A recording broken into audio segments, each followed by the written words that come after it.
Ao contemplar a Suíça, é frequente associá-la a cenários montanhosos, rios cristalinos, metrópoles encantadoras e, evidentemente, a sua destacada fabricação do chocolate.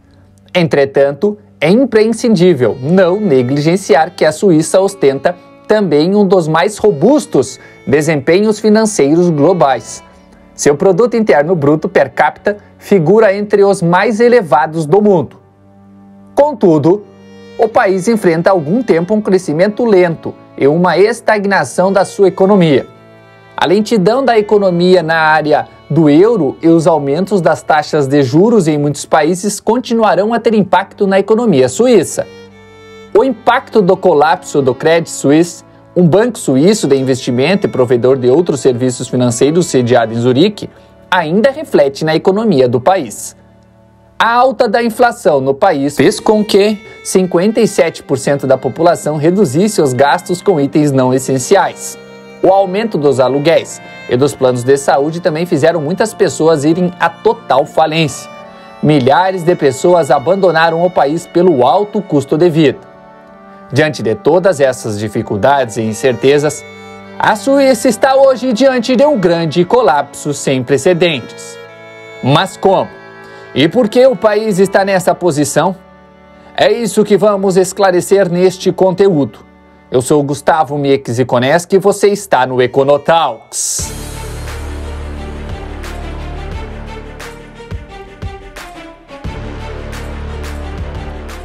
Para entender o atual momento da Suíça, precisamos elencar alguns fatos do passado.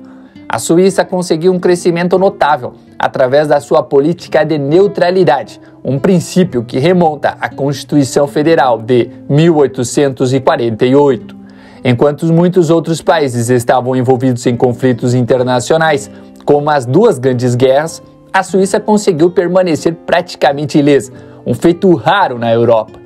Isso possibilitou que a Suíça direcionasse seus esforços para o desenvolvimento interno, apesar de ser uma nação sem litoral e com recursos naturais limitados.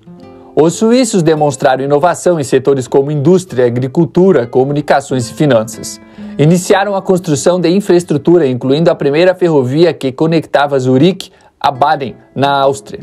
Para financiar esses projetos, fundaram um dos maiores e mais bem-sucedidos bancos do país, o Credit Suisse.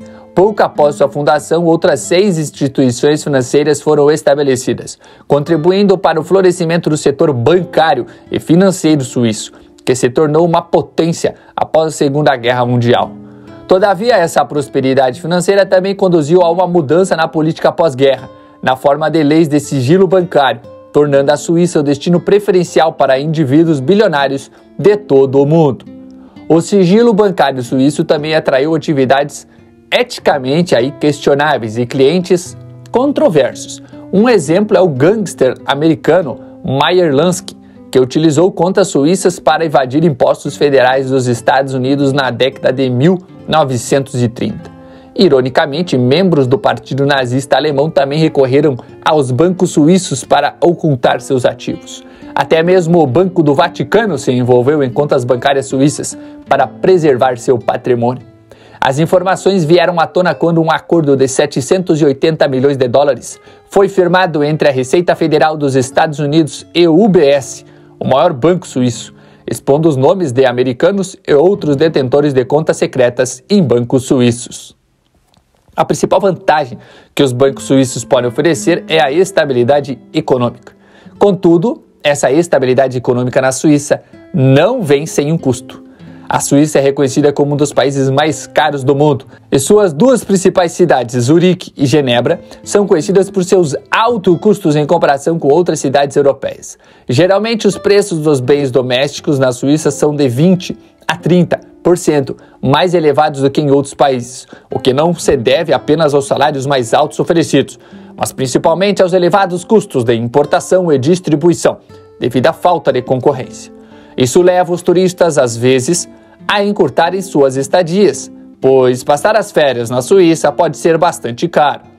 Não apenas os produtos domésticos, mas também os preços imobiliários na Suíça estão nas alturas, tornando a compra de uma casa um sonho inalcançável para a maioria dos cidadãos suíços. A Suíça possui o maior custo de vida do mundo. Sim, com uma média de 4.809 dólares por mês para uma única pessoa se manter no país e de 8.101 dólares para uma família de 4 pessoas. O salário mínimo hoje na Suíça é de 4.000 francos suíços, ou em dólares 4.522. Viver na Suíça ganhando o mínimo é impossível. A taxa de pobreza na Suíça vem aumentando nos últimos anos, atingindo mais de 8,7% da população. As pessoas com pouco dinheiro não estão conseguindo sobreviver, estão apenas pagando as contas, mas sofrem com uma vida social e cultural precária. Apenas cerca de 30% da população suíça possui os recursos financeiros necessários para adquirir uma casa no preço médio do país. Isso resulta em desigualdade, uma vez que aqueles com recursos podem obter hipotecas com taxas de juros baixas, enquanto aqueles com renda insuficiente são obrigados a pagar preços elevados para alugar suas residências. Apenas cerca de 40% dos suíços possuem suas próprias casas, o número inferior à média de 70% de toda a União Europeia. Um apartamento de um quarto no centro custa por volta de 1.500 a 2.500 francos suíços por mês, e uma casa não vai ficar por menos de 4.000 francos suíços. Na Suíça, os preços estão atualmente 6% mais altos em média do que estavam no início de 2021. Outro aspecto alarmante na Suíça é em relação aos estrangeiros. Muitos estrangeiros, imigrantes, relatam sentir-se excluídos, conforme indicado por uma pesquisa com expatriados. Nessa pesquisa 68% dos entrevistados afirmaram ter dificuldade em estabelecer contatos ou fazer amigos locais, enquanto 30% demonstraram insatisfação com a forma como eram tratados. Ademais, 52% dos expatriados preferiram socializar com outros expatriados, em vez do que com o povo local, com os suíços locais. Essa falta de atratividade pode levar muitos a hesitar em trabalhar no país, o que, por sua vez, pode impactar a economia suíça. A escassez de trabalhadores qualificados na Suíça também contribui para o alto custo da mão de obra no país, afetando diversos setores, desde a saúde até serviços sociais, dos negócios, a hospitalidade e o ramo da tecnologia. Em 2022, a escassez da mão de obra atingiu níveis críticos, com mais de 100.000 vagas em aberto, ameaçando a inovação e a produção do país. Estima-se que essa escassez custará ao governo cerca de 60 bilhões de dólares até o ano de 2025. Além disso, um fator que pode agravar essa escassez no futuro é a queda da taxa de natalidade e a tendência de muitas pessoas em não terem filhos nos dias de hoje. Isso pode ser atribuído aos altos custos de vida na Suíça e imóveis, porque ter um filho vai implicar em mais e mais gastos. Outra preocupação sombria é a alta taxa de suicídios na Suíça. Sim, embora tenha havido uma diminuição de cerca de 60% nas taxas de suicídio desde a década de 1980, esses números não incluem as taxas de suicídio assistido no país.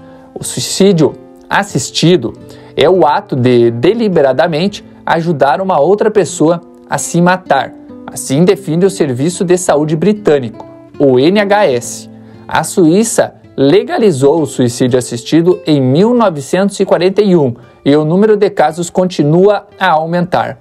Mulheres, pessoas divorciadas, solteiras, com maior nível de educação, maior poder aquisitivo e sem filiação religiosa são mais propensas a optar pelo suicídio assistido. Isso levou alguns estrangeiros a viajarem à Suíça para realizar esse tipo de procedimento, criando uma espécie de turismo da morte. Embora a Suíça possa parecer um dos melhores lugares para se viver no mundo, uma análise mais detalhada revela desafios e preocupações. Mesmo que o país esteja trabalhando para abordar algumas de suas deficiências, o número de pessoas abandonando o país só aumenta. O alto custo de vida tem feito milhares de pessoas irem à falência.